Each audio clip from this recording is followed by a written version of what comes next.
Taigi, laba diena visiems. Šiandien turim 103 užsiėmimą. Praeitą kartą kalbėjome apie Jungtinių Amerikos valstijų pilietinį karą 1861–1865 metais. Šį kartą pakalbėsime apie Jungtinių Amerikos valstijų ekonominės ir politinės galios augimą. Pirmiausiai apie ekonomikos raidą XIX amžiaus antroje pusėje.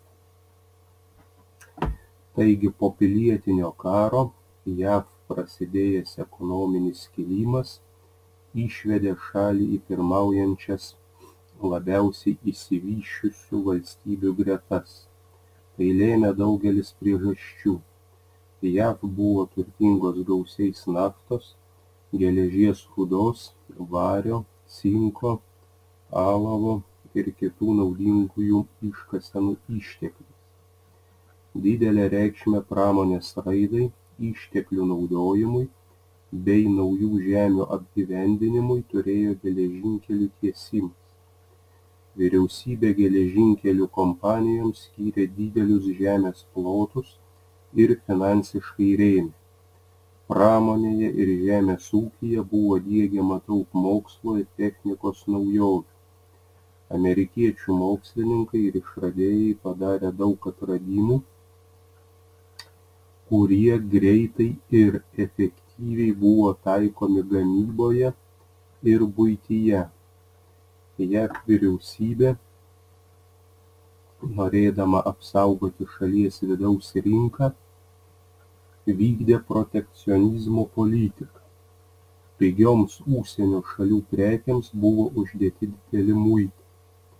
Plūstantys imigrantai greitai apsigyveno laisvuose plotuose šalies vakaruose ir tapo papildoma darbo jėga greitai kylančioje pramonėje.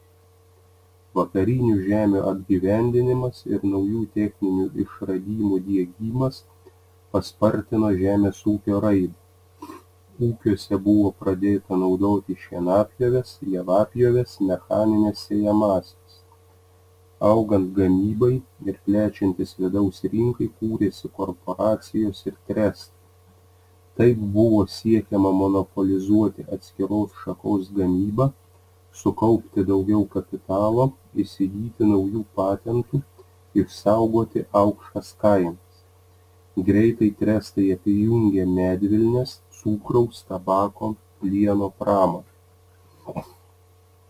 Ekonominės problemas sėkmingai sprendė prezidentas Theodoras Rooseveltas. Jo valdymo laikotarpiu pradėta garbingo sandėrio politika padidino valstybės įtaką ekonominiame šalies gyvenime. Daug trestų už nelegalią veiklą turėjo sumokėti didelės piniginės baudas. Vyriausybei buvo suteikta teisė tarpininkauti sprendžiant darbdavių ir darbininkų konfliktus. Daugelyje valstybinių įmonių darbo diena buvo apribota iki 8 valandų. Priimti darbo saugos įstatymai, apribotas vaikų darbas.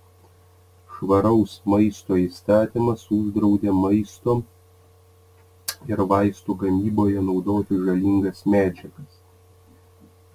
Patvirtinamas įstatymas dėl sanitarinės skerdyklų ir mėsos kombinatų priežiūros.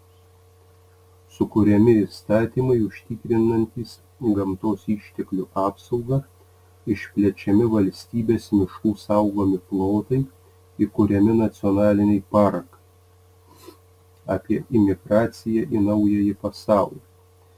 XIX amžiaus antroje pusėje prasidėjusi gausi imigracija į JAV šalies istorijoje suvaidino svarbų vaidmenį.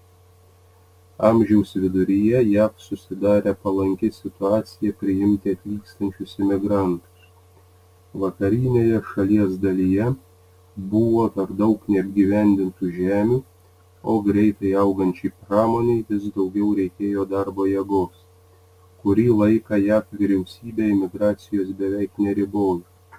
Į JAV nuo pilietinio karo iki 20 amžiaus pradžios atvyko 13,5 milijono imigrantų.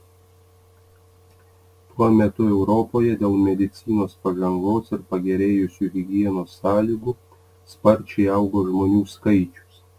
Kaimuose sumažėjus ūkių plotams šeimos nebeįstengė išsimaitinti.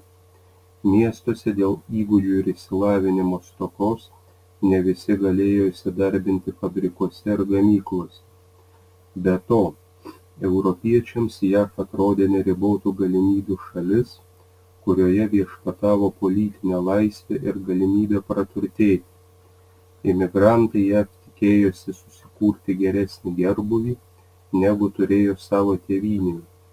Žmogus daug ką gyvenime pasiekė savo jėgomis, tapo neatskiriamu JAV įvaizdžiu. Suprantama, kelionė ir gyvenimo pradžia Amerikoje daugumai imigrantų buvo sunki. Imigracija į JAV vyko keliais etapais. Pirmuoju etapu, kuris prasidėjo XIX amžiaus pradžioje ir tęsėsi iki 1880 metų, 85% imigrantų atvyko iš Didžiosios Britanijos, Airijos, Vokietijos, Prancūzijos ir Skandinavijos. Dauguma atvykusių buvo protestantai, kalbėjo angliškai, mokėjo skaityti ir rašyti. Jie lengviau ir greičiau įsitraukė į JAV visuomeninį gyvenimą. Antruoju etapu, nuo 1880 iki 20 amžiaus pradžios, imigrantų plūstelėjo dar daugiau. Kiekvienais metais į JAV vidutiniškai atvykdavo apie 500 tūkstančių imigrantų. Daugelis jų atvyko iš pietų ir rytų Europos. Antrojo etapo imigrantai, kurių daugumą sudarė žydai ir italai, buvo įvairių religijų, papročių, kalbų. Jie kūrėsi miestuose, sudarydami atskirų etninių grupių kvartalus. Tarp jų išsilavinusių buvo mažiau, todėl daugumai teko dirbti pačius sunkiausius ir pavojingiausius darbus. Tai yra kasyklose, gyvulių skerdyklose, plieno gamyklose, statybose. Imigrantų indėlis į JAV ekonominį ir kultūrinį gyvenimą buvo milžiniškas. Jie statė miestus, tiesė geležinkelius ir kelius, dirbo kasyklose ir plieno liejyklose. Retai apgyvendintuose JAV vakaruose imigrantai kūrė naujus ūkius. Kiekviena imigrantų etninė grupė turėjo savo kultūrą, papročius, tradicijas. Imigrantai aktyviai įsitraukė šalies visuomeninį kultūrinį gyvenimą, tuo praturtindami savo ir amerikietiškąją kultūrą. Klausimai ir užduotys. Pirma, trumpai papasakokite apie ekonomikos raidą XIX amžiaus antroje pusėje. Kokios priežastys lėmė sparčią JAV ekonomikos raidą po pilietinio karo?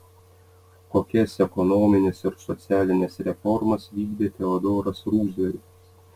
Pasakokite ir atsakykite remdamiesi pateiktą medžiagą ir žiniomis. Antra, trumpai papasakokite apie imigraciją į naująjį pasaulį. Kodėl XIX amžiaus antroje pusėje europiečiai ėmė gausiai imigruoti į JAV? Apibūdinkite imigracijos etapus. Kuo jie skyrėsi? Pasakokite, atsakykite, apibūdinkite remdamiesi pateiktą medžiagą ir žiniomis.